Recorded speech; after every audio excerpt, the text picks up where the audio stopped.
Justin Sanders and Spencer Bayston from the front row. Row 2, Corey Day and Brad Sweet. Row 3, Rico Abreu and Giovanni Scelzi. Row number 4, Tanner Thorson and Danny Sams. Row 5, Caleb Montgomery and James McFadden. Row 6 was supposed to be Landon Brooks and Justin Peck. Row 7, Cy Lynch and Corey Eliason. Row 8, Ryan Bernal and Gage Garcia. Row 9, Brett Marks and Tim Kaeding. Row 10, Kaden Steele and Chance Grasty. Row 11 from the B main, Brenham Crouch and Dominic Scelzi. And then Dominic Gorden, Tanner Holmes, and Dason Pursley with a provisional to start 25th. Thunderbowl Raceway, we got 'em racked, we got 'em stacked, and we've got the grandstands packed. Let's go racing up at turn number 4. We are green. Side by side in turn 1, Justin Sanders gonna float the middle, Spencer Bayston around the outside, and we got lights on in the infield.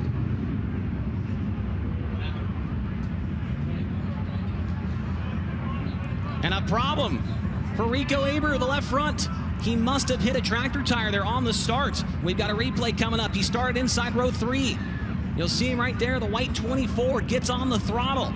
And man, oh yeah, that thing is destroyed, front end at least. Yeah, then came hard down on the left front. Probably either blew the stop off or bent the front axle, pushed it where the left front arm is dangling. So Rico had a tough time in the dash too, Chase. We didn't see it until after the race, so that thing was leaning hard on the right rear. Yeah, Rico in that 24 car came in 29 points out of the championship lead. And due to that happening before a lap was completed, there's no guaranteed time back in the work area for Rico Abreu. The lights are out. We're coming back to the green. Now the yellow lights are coming back on, so that was a little confusing. Yellow lights coming back on. So Rico Abreu will get some time down there to fix that car. As you see, the left front shock is bent on Rico Abreu's car. That's been taken off, potentially the dragling as the jack is underneath the front of the car. A huge night for Rico to take the points lead over Chase. Yeah, and that's funny you mentioned that, because I talked to him today and he said, you know, in a joking manner, like, guys, I'm excited for this West Coast swing. I'm taking the points lead tonight. You know, he's kind of kidding, but, and unfortunately now he's going to have to come from way deep to try and put a good, you know, race together. Obviously, his closest championship rival, or the guy he's chasing after, Brad Sweet, is going to start 4th in this one. And so, unfortunately, Rico's going to have a lot of work ahead of him to try and get up there and gain points on Brad. But, I mean, they still got to get back on the racetrack, Brad. Yeah, absolutely. As they're fighting against time now, we got a new left front shock getting on, good drone shot in the work area. You see how bent the left front shock is laying on the ground right behind crew members fixing. I'm surprised it didn't bend the drag link. I thought that would have been the first thing, but apparently maybe just a shock. And Tony, what do you got for us? Yeah, it's exactly what you guys called. Amazingly enough, as Brad was saying, nothing else seems to be bent or at least irreparably damaged on the left front corner of the 24. They've got the new left front shock on. Trevor Canales from Paul Silva's team. You've got Bobby Lemon, Ron, a bunch of guys here to help bring Brooke and Zach Middlebrook get the ShopRico.com number 24 back down, and it looks like they're ready to roll Rico up to the track. Miraculously, that left front shock, all that needed to be replaced after a very hard hit. Utilizing almost all those 2 minutes to get that car back onto the track, and so Rico will join at the tail 25th in the starting lineup. That will jumble things up, and there he is back onto the track to the roar of the crowd. And so that's going to move Gio Scelzi inside the 3rd row and Tanner Thorson outside of row 3. And the rest of the cars will get slotted in that proper spot with the 24 cars issues. A good opportunity for this chase. Sanders floated the middle on that initial start, let Bayston blast around him on the outside. We'll see if Sanders changes it up this time. Yeah, we'll see if that is the case. We saw the cushion really come into play in the B main with Tanner Holmes. After most guys were around the bottom there in that B, and then he blasted to the top and made it work. Coming back to the green at the Thunderbowl, we are underway. Nice even start up front. Sanders had to pedal the car a little bit rather, as Bayston is going to blast the curb. Now here comes Brad Sweet to the inside. Brad Sweet trying to take that 2nd spot away. He will do so into turn number 3. Move the big cat up to 2nd as Spencer Bayston's going to come off of turn number 4 and lead lap number 1. Bayston, Sweet, Sanders now going to try to return serve. A short slider, turns 1 and 2. Sweet tries to diamond, gets across the chase. Close call there. Brad Sweet almost lost the handle on that nap auto parts number 49. Red flag upside down. It is Dason Pursley. Dason Pursley, red flag waves as he went all the way down the track and ends up on top of the infield berm down there. And remember back earlier this year in March, Dayson was involved in a first lap incident here at Tulare. We see him out of the car. Dayson Pursley has already climbed out of the race car and is over there talking with Kubota Highland Racing officials and the Thunderbowl officials as well. So driver is okay out of the car. And so that's not ideal as he came in tonight 8th in the point standings with Highland Racing. Read into some of the comments that get made on social media or whatnot, you can really start getting some self-doubt. Bayston, he's a national champion with USAC. He knows how to get it done. High limit is tough. The Outlaws, when he was on the tour, is extremely tough. This is not your average bear, type of situation. You have to be absolutely on kill all the time. Yeah, if he can get the job done tonight, that would certainly silence a lot of the doubters online. No doubt about that. Pig Pint has made its way, or has been placed out there now, getting back to the infield, and we're coming back to green. Still a long, long ways away. 29 laps to go. As Bayston and Sweet will be on the front row. Going back green next time. Sanders and Day in row 2. Scelzi, Thorson, and then remember Montgomery, McFadden, remember Corey Day is the Durst dice roll driver. If he can win, then Josh, who we heard from a lot during that dice roll earlier on, going to walk away with $2,500 in his pocket, and an extra $2,500 would go to Corey Day. That has only been claimed one time this year. Hey, Bubba, you watch what you say about my man Josh, all right? No, he's riding Bubba. the hot hand, and he's expecting Corey Day to make him some cash money here tonight. Your name is Bubba. Let's get it right. As Spencer Bayston and Brad Sweet lead him back down to the stripe in turn number 4, back underway. Bayston's going to get the jump, picks the front wheels off the ground. Brad Sweet's going to take a little peek to the inside. Bayston absolutely rips her turns 1, 2. Now here comes Corey Day. Corey Day makes his way by Justin Sanders. That's into the 3rd spot now. Sanders going to work the cushion in turn number 3 and 4. This is a little bit different. We don't normally see Corey Day in the feature run at the bottom, but it's making it work right now, Brad. As soon as he says that, he goes up to the top. Corey's really good up on the top in 1 and 2. Rolls the bottom in 3 and 4. He's definitely in search mode, trying to make something happen as Spencer Bayston absolutely blasts the concrete off of turn number 4. 3 laps complete, 27 to go in the lead for Spencer Bayston. Now over 10 car lengths over Brad Sweet. Back behind, there's a race for 4th going on. Scelzi down on the bottom, Justin Sanders on the top as they go single file down the backstretch. And also a pass back behind them, Caleb Montgomery making his way forward, going by Tanner Thorson. Montgomery slow rolls the bottom and turns 3 and 4. Huggy pull around the bottom. He blows by Thorson down the front straightaway. Caleb Montgomery is super trucking, and we got to pile up in 3 and 4. Cy Lynch, Corey Eliason, Danny Sams, all involved here on the 4th circuit. Those drivers running 14th, 12th, and 11th at the time of the incident. And you see Danny Sams parked on top of Corey Eliason's 45. We'll have a replay here momentarily to see what exactly happened here. And it looks like some contact with Ryan Bernal and Cy Lynch, and Danny Sams went anywhere he could, but it just was not enough to avoid the 42 slowing. And so 2 of our Racer Dean Foundation Rookie of the Year contenders involved in this one, and former high roller Corey Eliason the other car. And this is maybe what Spencer Bayston wants to see, Brad.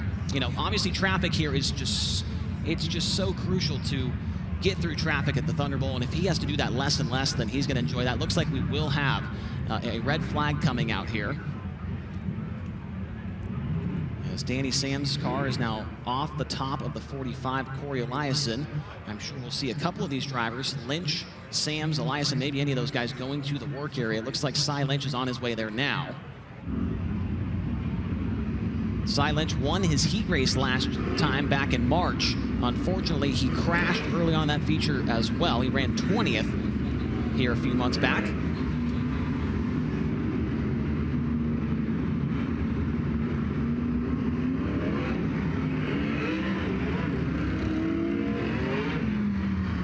Lights are out. We had the Frozen Farmer Pick Pint out on the track. Spencer Bayston chose the bottom. Brad Sweet chose the top. 4 laps completed, 26 to go here in Tulare. Can Bayston get the job done? He looked good prior to that yellow. We're back underway. Back to green. Corey Day gets a good restart. Lifts the front wheels on the ground. Sweet's going to shut the door on him. Float the middle. Slides on the racetrack. Opens the door. Here comes Corey Day. Corey Day now to second. Now looking for the race lead into turn number 3. They are side by side for the top spot, but Bayston continues to show the way. Corey Day rolls the bottom of the straightaway into turn number 1. Day on the bottom. Here comes Sweet trying to get some momentum, but Day rockets off the bottom of turn number 2. Day gonna go back to the top shelf. As soon as Corey Day shows the nose to Spencer Bayston, that's going to get him up in the seat. We know how bad Spencer wants to beat the car that he was just let go of earlier on this week as he pounds the curb in turn number 2 and pulls away from Corey Day down the back straightaway. Sweet got one heck of a run through turns 1 and 2. Now dips down the inside. Don't look now. Here comes Scelzi up to 4th. Scelzi down on the bottom, making his way by the 87 of Justin Sanders, move the 7BC up to P4. Now going to try and rope in the number 49 of Brad Sweet. As I say that, Sanders back around the outside. He'll take 4th back for a moment. Side by side in turn 3. Gio downstairs, Sanders upstairs. Sanders gonna rim ride in turns 3 and 4. Drives back around Gio. Corey Day tries to run the bottom in 1 and 2. There is no speed to be found there in the center of the corner. He gets all the speed down the straightaway. Now works the cushion in turns 3 and 4 as he tries to pursue Spencer Bayston. Brad Sweet running in 3rd. 4th is now Sanders. 5th is Gio. Back to the inside goes Corey Day for the race lead in turn 1. Corey had a big run off of turn number 4 that time. He sails into turn number 3. Bayston upstairs. Corey Day gonna float up the racetrack. He's gonna scrub some speed. A little misstep from Corey Day that time. Corey Day nearly spun the car out there in the center of turns 3 and 4, and Spencer Bayston rooster tails it off the wall in turn number 2, and they are closing in on the lap traffic. Luckily, the first couple of cars for Bayston are on the bottom, but he's got to start making some decisions and making them now. The boys will be separated from the men. Bayston upstairs, Corey Day around the bottom, and Brad Sweet out of nowhere trying to blast around the outside. The Napa Auto Parts number 49 coming to life here in the middle stage of this one. This time by 12 laps complete and 18 to go. Here comes the lap traffic. Here comes Corey Day. Big run into the turn of 1. Bayston goes to the bottom at the perfect time right there to hold off Day around the outside. He's going to take the lead away down the back straightaway. Side by side for the top spot. Bayston scrubs some speed off of turn 4. Corey Day is going to take the lead. He's going to pound the wall chase. They've still got the traffic to deal with. This one's not over yet. Now Corey goes to the bottom in turn number 1. Brad Sweet's there as well.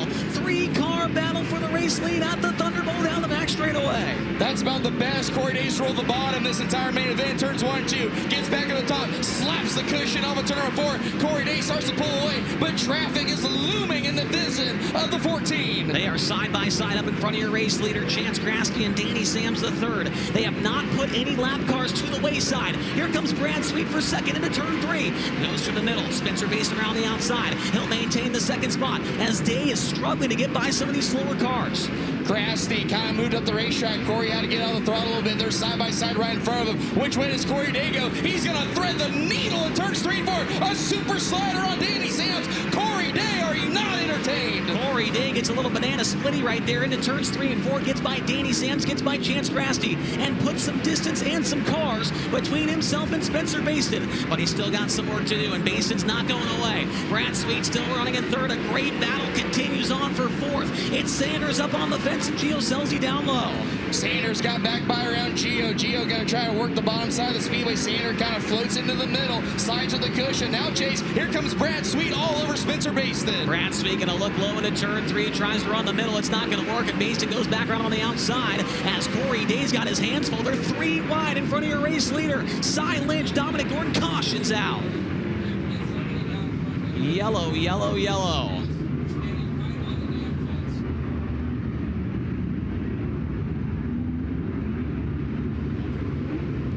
Well, we go yellow due to race fans up next to the fence and kids on the podium. We need the kids off the podium, and we need the fans away from the fence in turn number 4, please. We need those kids off the podium. We will not restart this race until that child is off the podium right next to the flag stand. Thank you for your cooperation with that, as another kid just climbed on top and now he climbs off. Yeah, it's been a couple times tonight we've had to call that out, and we need all those people down there by the fence. We need you guys in the grandstands as well. The people by that white pole outside of turn 4, we need you guys back in the stands as well. It is a safety issue to have you that close to the track in case there's some flying debris or anything like that. Usually, before we go green, we can understand, okay, it looks like that guy's been running that line the whole way, and it looks like Corey Day will choose the bottom, and so Spencer Bayston will go to the top. Brad Sweet bottom, Justin Sanders top, and then Scelzi bottom, McFadden top. McFadden was very good here last year at Tulare in the Roth Enterprises 83 car. He ended up hitting a tractor tire late in the race, running the top 5. But he was extremely good, and he's made his way up a little bit here from 5th up to 6th. Or make that 10th, excuse me, to 6th. Corey Day, can he hold on for his 4th high limit win of the year? Spencer Bayston going to try and give him everything he has. Green flag back in the air. Great restart by Corey Day in turn 1. Sweet's got a pinch. Bayston to the middle. Bayston with the run all of a sudden, Chase. He's going to try and look for the race lead down here in 3 and 4, but Corey Day's going to go to the top and start to pull away. Corey Day in his happy place off of turn number 4, that time by 11 laps to go. Scelzi off the bottom, picks the front wheels off the ground, getting some forward bite. In car number 7, BC, Gio is rocking and rolling the NOS Energy Drink 7 car. And the fans are happy about that. Gio moves by the 49 of Brad Sweet up on the bottom step of the podium now. Looking to track down the letter W, of Spencer Bayston as they roll back into turn number 1. Brad Sweet back to 4th. 5th is Justin Sanders. Then it's James McFadden, Caleb Montgomery, Tanner Thorson, Justin Peck, and Brent Marks now into the top 10. Brent Marks trucking forward in car number 19. The driver that's absolutely super trucking is Corey Day. That last time by 2 seconds the advantage. Next time by 8 laps to go as Spencer Bayston wants to win this one. He's going to have to pull off a miracle run here. Corey Day looks like there are no issues on that Jason Myers race number 14. 7 laps to go. 7 laps to go. Corey Day clickety-clack to the concrete in turns 3 and 4. Ropes the bottom in turns 1 and 2. Gio rolling the bottom on both ends of the speedways. He's tracking down Spencer Bayston. It looks like a race for second now as Corey Day is closing back in on lap traffic. Payday trying to hit the Durst Ice Roll for the 2nd time this year with Kubota High Limit Racing. Spencer Bayston in 2nd. Giovanni Scelzi in 3rd. Brad Sweet 4th. Then it's a long ways back to Justin Sanders back in 5th. Your top 5 pretty much spread out at this moment. As soon as I say that, Brad Sweet took a peek to the outside of Gio Scelzi. He smacked the concrete off of turn number 4 as traffic is now going to be a factor for Corey Day. Corey Day this time by, he will see 5 fingers from the flag stand. That means 5 laps to go as he is in traffic trying to get by Tim Kaeding and Dominic Gorden. Corey Day, little mistake right there in turn 2, but not enough to allow Spencer Bayston to close in as Day once again going to go through the middle, get by 2 lap cars. Impressive stuff for Corey Day as he rooster tails off of turn number 4. He's sat about a straightaway lead over Spencer Bayston as Gio Scelzi and Brad Sweet absolutely getting after it for the 3rd spot. They almost make contact into turn number 1. They are side by side now. Sweet's going to take the 3rd spot back away, but Scelzi finds some grip down low. The caution is out. Gage Garcia with nose wing damage on the 2K. Gage Garcia running in 16th the last time he had crossed the line. Before we went back green, we mentioned that he was having a great run in 11th. And so now he is going to go back to the pit area, it looks like. Looks like some sign language being displayed between Tanner Thorson and James McFadden. It does look like they are not happy with each other, if I had to guess. Thorson had just gotten by McFadden. He's up to P6 now. Tanner Thorson started this race in the 7th position. He's looking for his 11th top 10 finish in a row. And him and McFadden are still doing some sign language down there. We did not see what transpired between those two. There is a cone, the cone on the front stretch, orange cone. Drivers cannot pass each other before that cone. They can't hit the cone. They cannot go below that cone. If any of those infractions take place, they will be penalized at the next stoppage of the race. And we are beyond the halfway point, so Gage Garcia is going to be trapped in the work area. We're coming to green, not this time by, but the next time. And we'll see. Man, it looked like on that last restart that Spencer Bayston pounded the fence and was giving it everything he had. I think if he can do that again and then get by Corey Day and he can go on the defense, that would be pretty interesting to finish things off here, but he's going to have to get a really good start here. Absolutely, and it's a fine line between fast and almost destroying a race car with that attack of entry in turn number 1. Bayston had the right idea. He might just need a lap or 2 to kind of get a little bit more momentum as Corey Day has clean air and more options to mess with. We've seen Corey make some mistakes running the bottom of the racetrack here a few times throughout this one. We'll see if he has any more of those mistakes in the tank here with 5 laps to go. He's on the hammer and already puts 4 car lengths between himself and the W. Absolutely a big jump from Corey Day. Bayston's going to rip the lip at turns 1 and 2. 8 for effort out of the W. And here comes Justin Sanders back to 4th. Justin Sanders makes his way by Scelzi. We've seen Scelzi so good off the bottom. He might take that spot back away down the front straightaway, and indeed he does. Gio back to 4th. Gio back to 4th as Corey Day clicks off another one. Bayston giving it all he has in car number W, or letter W rather, as Bayston 8 for effort, but Corey Day is just too good tonight. 2 laps to go for Corey Day. Runs the bottom in 1 and 2, top in 3 and 4. Bayston is into the wall in turn 2, going to gather the car back in. He's got plenty of room back behind as Sweet looks to hold off Gio here on the final lap. White flag is displayed. A straightaway lead into turn number 1. Off of turn number 2, he's a 2-time Trophy Cup champion, looking to get another 410 win here at the Thunderbowl Raceway. Chase, take us home. Coming through 3, and oh, there's a car off the pace, and the caution is out. The yellow is out. This race is not over. A slowing car, I believe it was the 73 of Ryan Bernal. Ryan Bernal was off the pace in turn 4. The yellow flag comes out. We will run one more lap. And Bernal is mad at Rico. Yep, Bernal and Rico are having their own type of sign language here on the racetrack. That's the second time in this race we've seen that, Tony.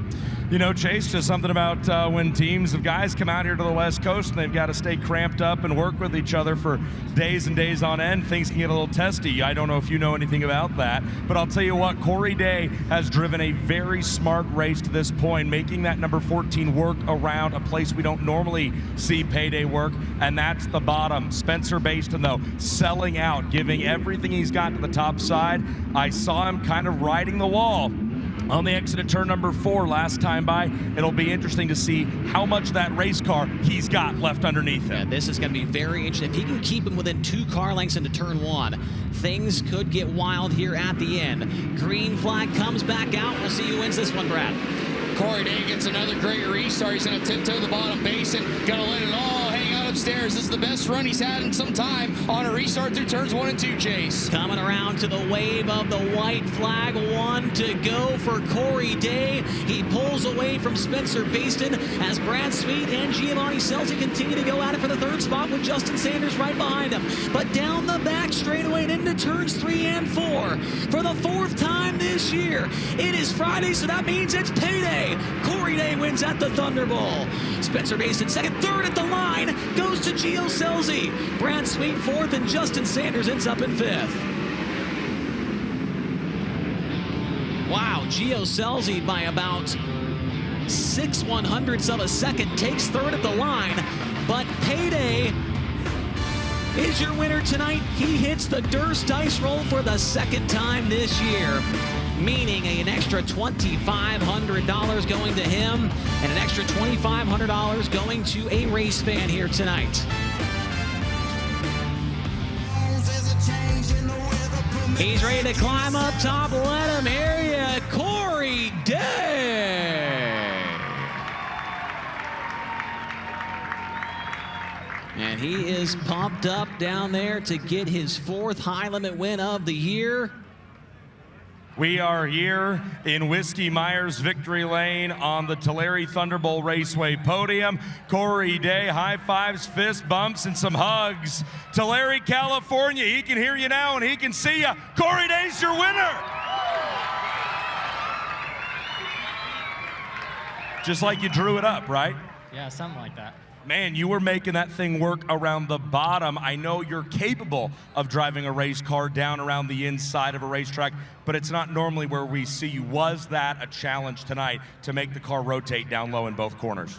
You know, I'm lucky to have a lot of laps here and know that when it gets that slick off too on the top, if you can get down the back straightaway and grip, it's, you know, it's a lot of lap times. So that was definitely home field advantage for me, and, you know, just getting our race car to do that over many, many years of racing here, just, yeah, it's awesome. I've been denied multiple times here for a national win, so yeah, it just feels really, really good to get one. In a moment, you're going to get the Chasm Safety Technologies win box. Chasm Safety Technologies supporting our winners and racers all season long. Congratulations on that. You are chasing Spencer Bayston down into turn 1. He abruptly stomps on the brakes, turns down low where you had been running, forcing you to the top. What goes through your mind when the guy you're racing for position knows you're back there and then throws you a curveball?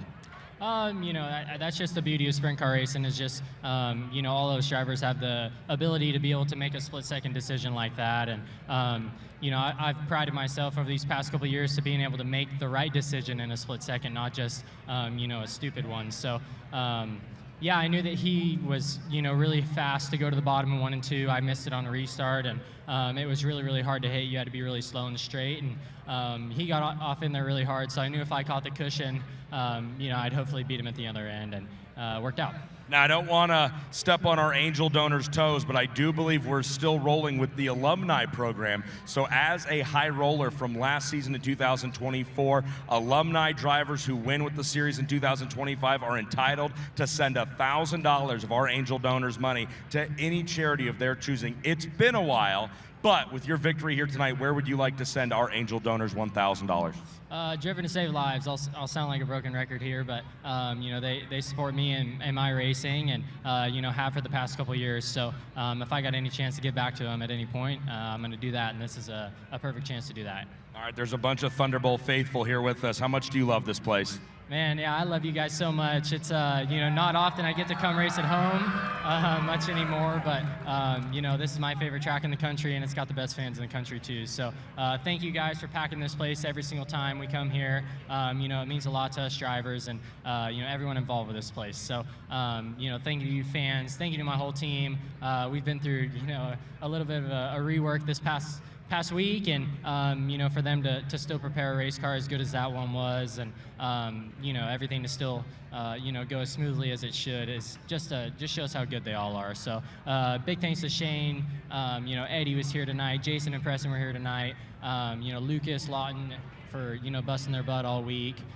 Wayne's at a family event, but, you know, wish he could have been here. So thank you to all of them. Thank you to Autry Plumbing, Sencal, Four Seas Construction, Myers Constructors, Sander Engineering, FK Shocks, FK Rodden, Smith Titanium, you know, everyone on the 14 this year, New California Partners, Bearco Redwood, Berry Lumber, Two World Equestrian, Trex Decking, Weyerhaeuser, long list of people on this race car that believe in me and believe in our team, and you know, I'm glad I can deliver for them. Hey, you're pretty good at reading sponsors. You should try NASCAR sometime, okay? Yeah, I guess. Thunderbowl Raceway, let him hear it. He's your winner, Corey Day! Hey, and by the way, extra $2,500. You're the Durst Dice Roll winner. Hey, there he is right there. Congratulations. Thank you. Yeah, good deal. Spencer Bayston comes in. We'll talk to him in a moment. Let's go back upstairs quickly to Chase Rodman. Yeah, we got to talk about our Contingency Award winners tonight. You mentioned Spencer Bayston. He had the Jake's Golf Carts fastest lap of the race award. He ran that on lap number 2, a 15:109. Our Race Routine Foundation Rookie of the Race, Cy Lynch, he ends up in the 14th position. And our Ronin Supply Hard Charger tonight, Tanner Holmes, 24th to 11th, plus 13. For Tanner, let's go back down to the podium.